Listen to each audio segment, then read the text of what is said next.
मैं दिविता शर्मा और आज के लेक्चर में हम कंटिन्यू करने वाले हैं इम्प्रॉपर इंटीग्रल में test for the convergence of second kind of improper integral. ठीक है ना। Second kind of improper integral का हम test for the convergence continue करेंगे। लास्ट लेक्चर में भी हमने ये पढ़ा था। इसमें तीन हमने मेथड देख लिए थे, तीन फॉर्मूले देख लिए थे जिससे हम टेस्ट कर सकते हैं whether the second kind of improper integral is convergent और नॉट। ठीक है, तो लिंक आई बटन डिस्क्रिप्शन बॉक्स में प्रोवाइड हो जाएगी, आप वो प्रीवियस लेक्चर भी देख सकते हैं। उसी के कंटिन्यूशन पे ये वाला लेक्चर है।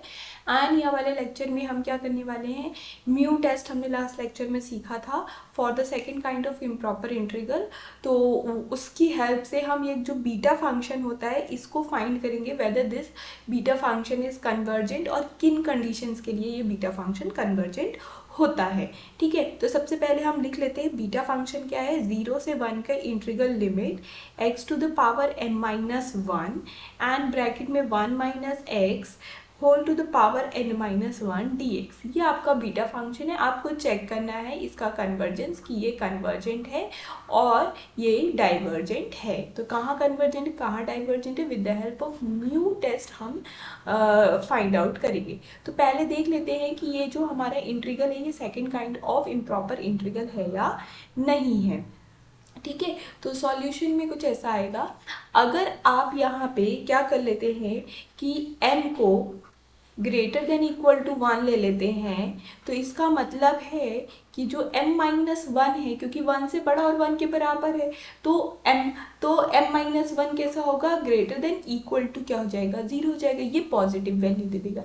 ऐसे ही अगर आप n को भी ग्रेटर देन इक्वल टू 1 दे देते हैं, ले लेते हैं लेट, तो हम यहाँ पे क्या देखेंगे कि जो n-1 है वो भी ग्रेटर देन इक्वल टू 0 हो जाएगा। ठीक है, और जैसे ये हुआ दिस एम्प्लाइज आप बोलेंगे x की पावर n-1, x की power m-1 at x is equal at any value at x is equal to 0 और x इज इक्वल टू 1 क्या होगी, एक फाइनाइट वैल्यू होगी। x इतने एट इतने is equal to some finite value which is 1 और 0। ठीक है, और इसके बीच के इंटरवल में भी कोई फाइनाइट वैल्यू आती हुई दिखेगी। एंड ऐसे ही जब n आप ग्रेटर देन 1 ले रहे हैं तो n-1 greater than equal to 0 है। इसका मतलब है 1 minus x whole to the power n-1 at x is equal to 0 और x इज इक्वल टू 1 पे आपको कैसा देगा, कोई ना कोई ये फाइनाइट वैल्यू देगा ही देगा। ठीक है, x इज इक्वल टू 0 पे ये क्या दे देगा आपको, 1 दे देगा and x is equal to 1 पे 0 दे देगा। तो ये फाइनाइट वैल्यू आपको देता हुआ दिख रहा है। तो यहाँ पे देख रहे हैं आप जो लिमिट है इंटीग्रल की वो भी फाइनाइट है। एंड अगर आप ये केस कंसीडर करते हैं m greater than equal to 1 and n greater than equal to 1, तो यहाँ पे जो आपका इंटीग्रेंड है उस लिमिट के अंदर कैसा आ रहा है, बाउंडेड आ रहा है। तो दिस एम्प्लाइज आपने देखा कि जो x की पावर में m-1 bracket 1 minus x whole to the power में n-1 इज बाउंडेड इन 0 से लेके 1 के इंटरवल के अंदर। दिस एम्प्लाइज जो गिवन बीटा फंक्शन है 0 से लेके 1 में, ये कंडीशन कब है, when n and m both are greater than equal to 1। ठीक है, तो अब इसका मतलब है जो गिवन इंटीग्रल है x m-1 1 minus x whole to the power n-1 dx is proper integral, क्योंकि यहाँ पे जो लिमिट है वो भी फाइनाइट है। एंड आप देख रहे हैं कि उन लिमिट्स पे अगर आप कंडीशन लेके चल रहे हैं n and m greater than equal to 1, तो जो आपका इंटीग्रेंड है वो भी कैसा है, इंटीग्रेंड कैसा है, इंटीग्रेंड भी आपका वहाँ पे कैसा आ रहा है, बाउंडेड आ रहा है। इसका मतलब है कि फंक्शन जब जब आप n and m greater than equal to 1 ले रहे हैं तो उस केसेस पे आपको प्रॉपर इंटीग्रल मिल रहा है।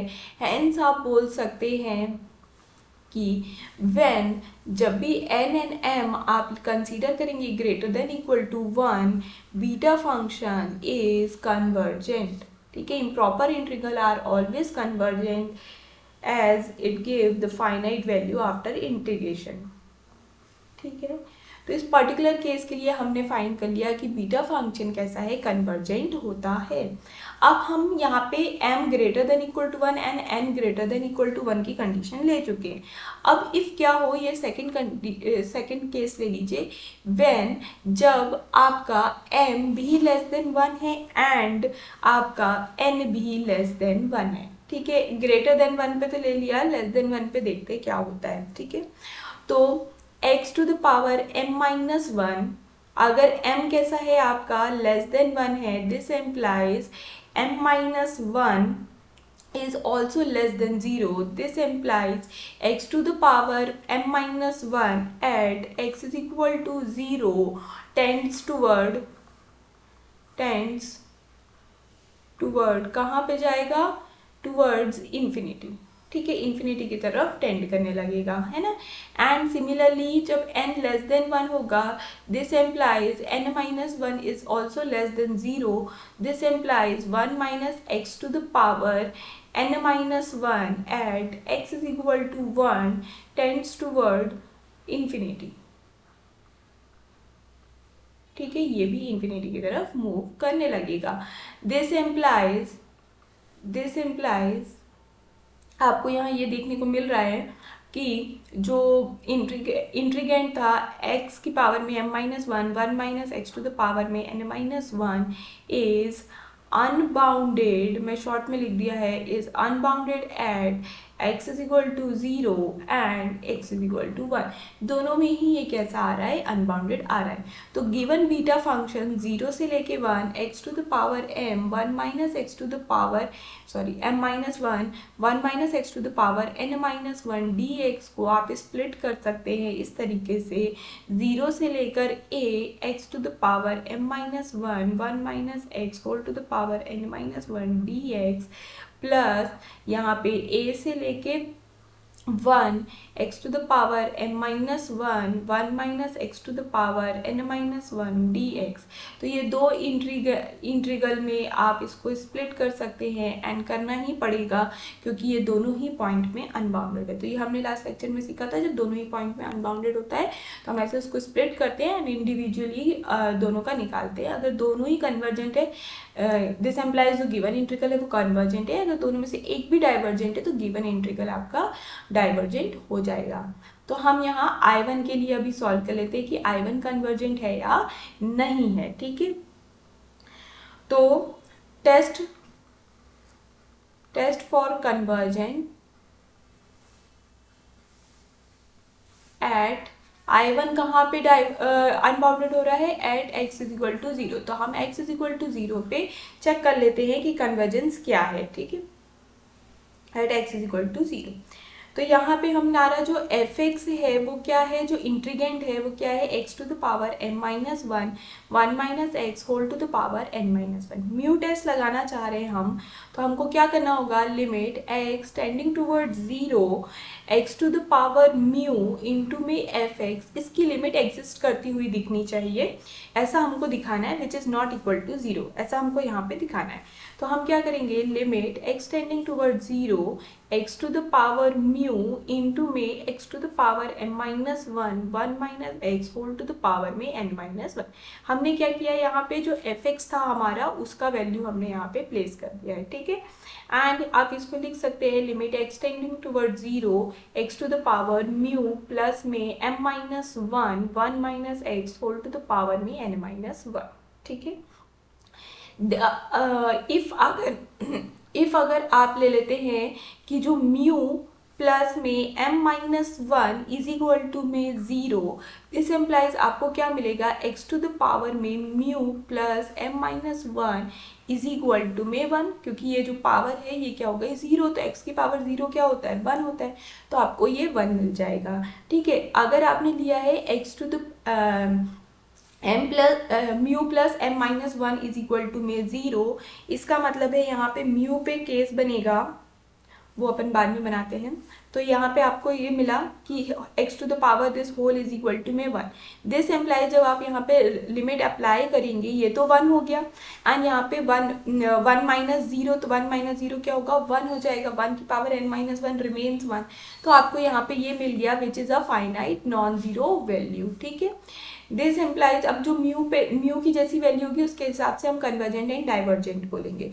तो ये कब पॉसिबल हो रहा है, जब आपने ये वाली कंडीशन ली है कि mu plus m minus 1 is equal to में 0। ठीक है, तो ये कब होगा, म्यू 0 से 1 के बीच में कब बिलोंग करेगा, म्यू 0 से 1 के बीच में कब बिलोंग करेगा, जब, इसको आप ऐसा लिख सकते हैं, म्यू इज इक्वल टू में 1 माइनस एम। तो जब m की वैल्यू कैसी होगी, लेस देन 1 होगी, जब m की value less than 1 and greater than 0 होगी, तब आपका जो म्यू है वो कैसा होगा, बिटवीन 0 से 1 होगा। ठीक है ना।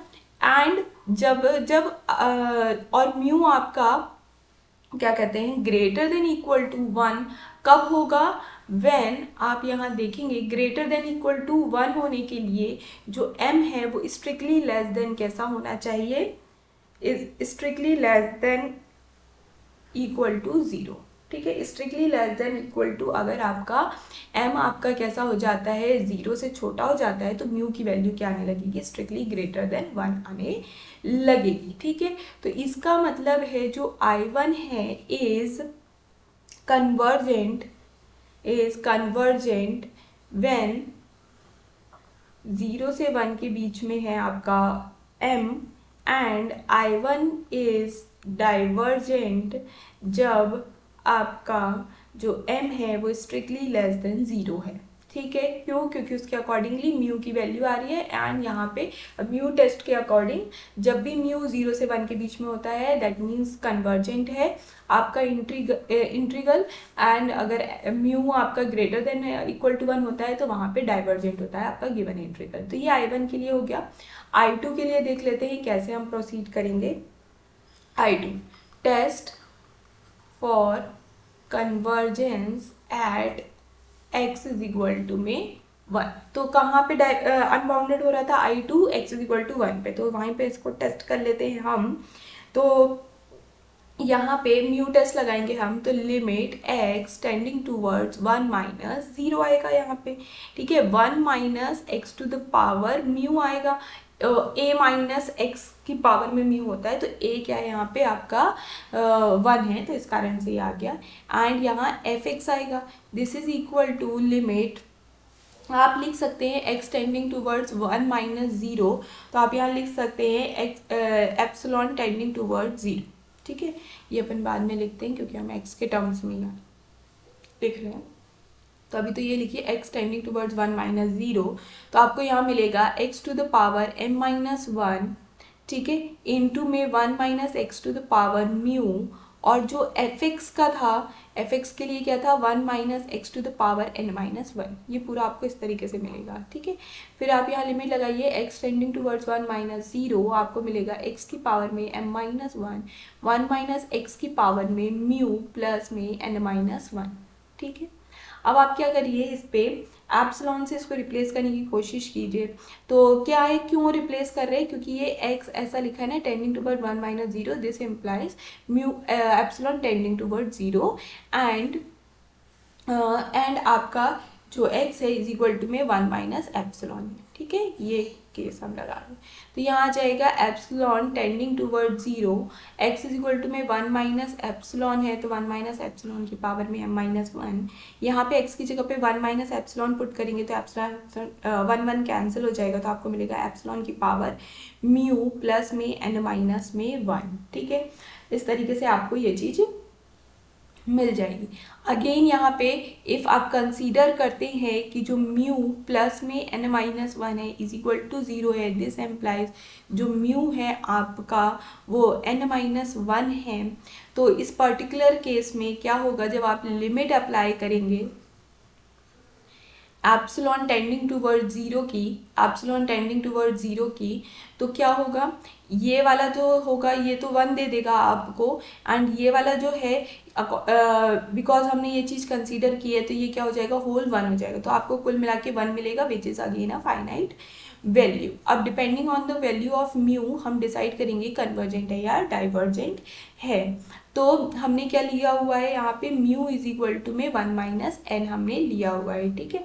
अब यहाँ पे जो म्यू है वो इन बिटवीन 1 एंड 0 कब होगा, व्हेन, जब आपका जो n है वो भी आपका 1 से 0 के बीच में होगा, ठीक है। And mu greater than equal to 1 कब होगा, जब आपका n जो है वो strictly less than equal to 0 होगा। तो इसका मतलब है कि जो I2 है इज कन्वर्जेंट इफ जो n है आपका इन बिटवीन 0 से 1 है, एंड I2 है वो इज डाइवर्जेंट इफ आपका जो n है वो strictly less than equal to 0 है। तो आप इसको कंक्लूड करके लिख सकते हैं यहाँ पे टोटल आप इन दोनों रिजल्ट्स को और जो स्टार्टिंग का रिजल्ट है उसको कंक्लूड करके लिख सकते हैं कि जो बीटा फंक्शन होता है, beta function is convergent, beta function convergent होता है if both m and n is greater than equal to 0 and divergent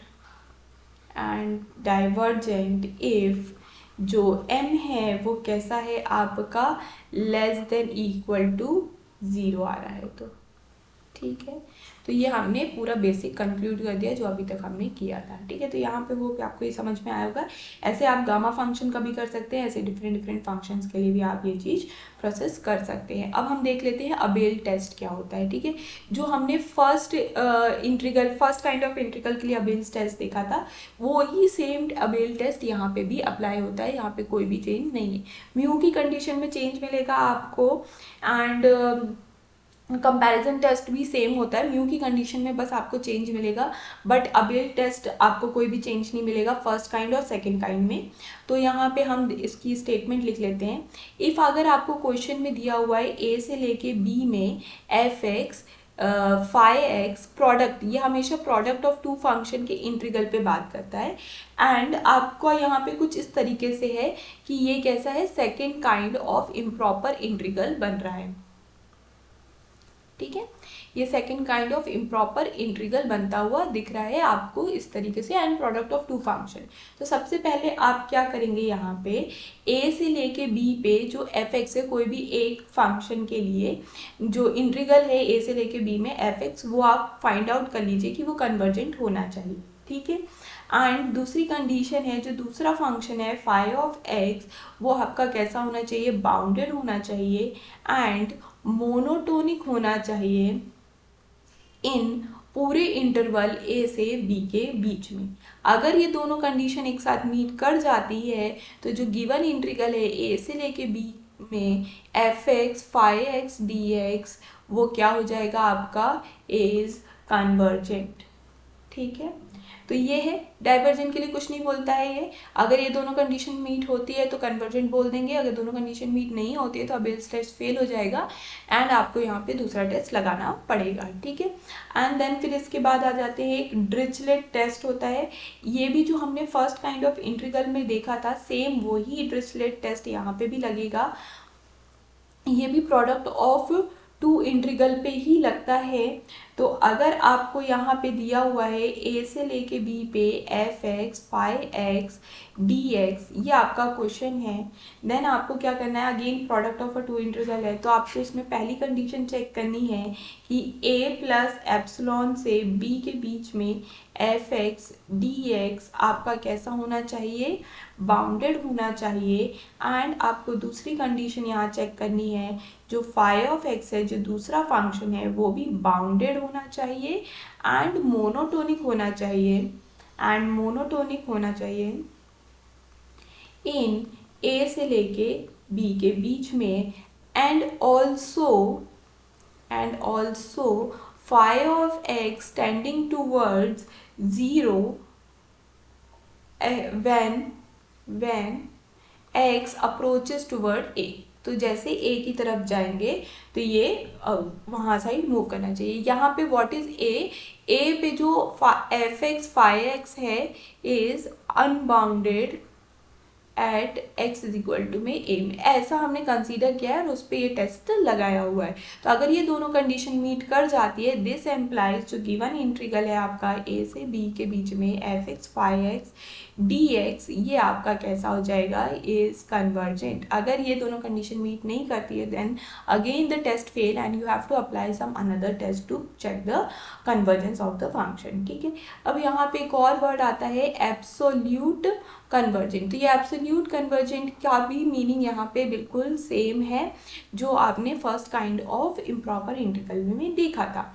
if अगर कोई इंटीग्रल है a से लेके बीच में, उसका जो मॉड है dx इज़ कन्वर्जेंट, अगर वो कन्वर्जेंट हो जाता है देन आप यहाँ डायरेक्टली बोल देंगे a से लेके b में ये जो f(x, dx) है इज एब्सोल्यूटली कन्वर्जेंट। क्लियर है? ठीक है, तो किसी का मॉड फंक्शन अगर कन्वर्जेंट हो जाता है देन वो फंक्शन एब्सोल्यूट कन्वर्जेंट की कैटेगरी में आ जाता है। ठीक है, ये हो गया। अब इसके बेसिस पे एक क्वेश्चन हम कर लेते हैं, ज़्यादा करने की ज़रूरत नहीं है, सिर्फ एक ही क्वेश्चन हम कर लेते हैं। यहाँ पे इजी सा है, छोटा सा है। कौन सा कर लें?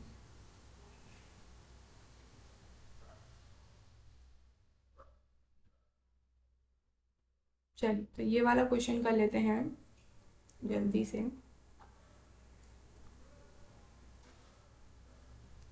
ये आपको इंटीग्रल दिया हुआ है यहाँ पे 0 से लेके इन्फिनिटी sin x अपॉन में x to the power n when n is greater than 0। ठीक है, एंड dx ये आपको दिया हुआ है। अब यहाँ पे आप इसको स्प्लिट कर सकते हैं दो फंक्शन पे। तो यहाँ पे जो f(x) है आप इसमें ले सकते हैं 1/x to the power n, and जो phi ऑफ x है वो आप ले सकते हैं sin x। तो ये आपने कंसीडर कर लिया है सॉल्यूशन के अंदर। ठीक है, एंड अब आपको क्या करना है, जो एक फंक्शन है उसकी जो लिमिट है when x tending towards infinity, then जो f ऑफ x है इसकी जो लिमिट होगी, तो हम लिख लेते हैं x tending towards infinity, f(x) क्या है हमारा 1/x to the power n when n is greater than 0। तो ये कहाँ जाएगा, 0 की तरफ जाएगा। तो आपने देखा when n is greater than 0 तो जो f(x) है ये कैसा है आपका, मोनोटोनिक है एंड टेंडिंग टूवर्ड्स मोनोटोनिक, है एंड आपका ये है कि कन्वर्ज भी कर रहा है, ये कन्वर्ज टूवर्ड्स 0। ठीक है, ये हो गया। अब जो आपका phi ऑफ x है उस पे कंडीशन देख लेते हैं हम। जो phi ऑफ x है उसका जो इंटीग्रल है a से 0 से लेके x के बीच में मॉड और मॉड, ये आपका कैसा होना चाहिए, बाउंडेड होना चाहिए। तो सिंपली आप क्या करिए, 0 से लेके x एंड phi x क्या है आपका sin x है एंड यहाँ dx, इसको सिंपली आप क्या कर लीजिए, इंटीग्रेट कीजिए। तो आपको क्या मिलेगा यहाँ पे, cos x मिलेगा, माइनस cos x मिल जाएगा। ठीक है, माइनस cos x, इस पर आप लिमिट लगा दीजिए यहाँ 0 से लेके x की। तो आपको यहाँ देखने मिलेगा cos 0 माइनस में cos x का मॉड। ठीक है, फ्लिप कर दिया हमने, और ये हमेशा और हमेशा ये कैसा होगा, लेस देन इक्वल टू में 2 होगा। ठीक है ना, क्योंकि ये तो 1 हो गया और cos x की वैल्यू मैक्सिमम -1 तक जा सकती है, मिनिमम -1 तक जा सकती है एंड +1 तक जा सकती है। तो उसके अकॉर्डिंग मैक्सिमम ये 2 तक वेरी करेगा एंड 2 से कम होगा। दिस एम्प्लाइज जो आपने यहाँ पे मॉड इंटीग्रल 0 से लेके x phi of x dx देखा था वो कैसा हो गया, बाउंडेड हो गया। ठीक है, तो आप यहाँ पे डिरिचलेट टेस्ट लगाते हुए कह सकते हैं बाय डिरिचलेट टेस्ट